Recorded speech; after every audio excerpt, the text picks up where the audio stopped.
पल्लवी आप सभी का ग्राम सेवा न्यूज चैनल में तहे दिल से स्वागत करती हूँ। ग्राम सेवा न्यूज चैनल महाराष्ट्र में भिवंडी, शिरडी, सूरत, नासिक, सोलापुर, बेंगलोर इन सभी शहरों में गुजराती के साथ साथ मराठी, तेलुगु और हिंदी माध्यम के द्वारा प्रसिद्ध हुए। आज ही ग्राम सेवा न्यूज चैनल को सब्सक्राइब करें, शेयर करें और लाइक करें। ఎన్నికల సందర్భంలో తెలంగాణ రైతాంగానికి కాంగ్రెస్ ప్రభుత్వం వస్తే 2 లక్షల రూపాయల రుణమాఫీ చేస్తామని చెప్పినాం. కేబినెట్ లో ఆ నిర్ణయం తీసుకున్న సందర్భంగా నా తెలంగాణ రైతాంగానికి అందరికీ కూడా హృదయపూర్వకంగా అభినందనలు తెలియజేస్తా ఉన్నా. త్వరలోనే జీవో విధి విధానాలు వస్తాయి.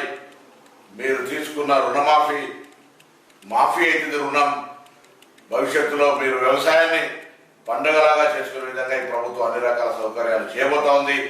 ఇది రైతులందరికీ కాంగ్రెస్ పార్టీ అండగా ఉంటుంది అనడానికి ఇది ఒక నిర్ణయంగా భావిస్తూ మీరందరూ ఈ యొక్క రైతు రుణమాఫీ కార్యక్రమం మాట నిలుపుకున్నటువంటి సందర్భంలో మరొకసారి రైతులందరికీ నా శుభాకాంక్షలు, శుభాభినందనలు తెలియజేస్తాను.